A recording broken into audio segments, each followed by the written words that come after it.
Само 4 дојави за насилство врз деца добила првата детска амбасада меѓаши од воведувањето на рестриктивните мерки до сега.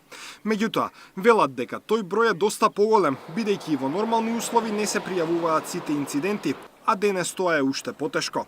Ако дое колку порано возрастните, во овој случај особено децата, можеле да најдат да бидат застолнети во школа или во куќа кај пријатели или така натаму, и тој сигурен простор е сега одземен. Домот и во нормални услови за тие деца не е сигурен простор, а сега дополнително со самата концентрација 24 часовна опатеност, плюс со тензиите кои што се јавуваат, општата несигурност и се она што влијае на зголемување на формите на насилство.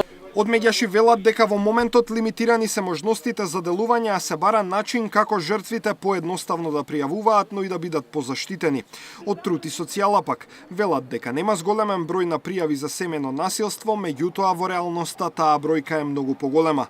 Според заменик министерката Шкриелј, жртвите не се сигурни дали институциите ќе постапат. Децата се исто така една многу ранлива категорија, посебно во вакви случаи кога имаме затварање во семејството, може и се очекува да има и појави на насилство врз децата зголемени, и токму затоа со УНИЦЕФ ги воспоставивме сите тие онлайн платформи и линии за поддршка на родителите и на децата.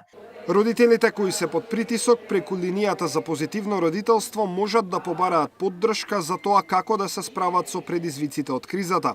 Од МВР веќе соопштија дека е забележано зголемување на семејното насилство, меѓутоа конкретни бројки за растот на пријави ќе има откако ќе заврши месецов и ќе може да се направи статистика. Даниел Василев, Сител телевизија.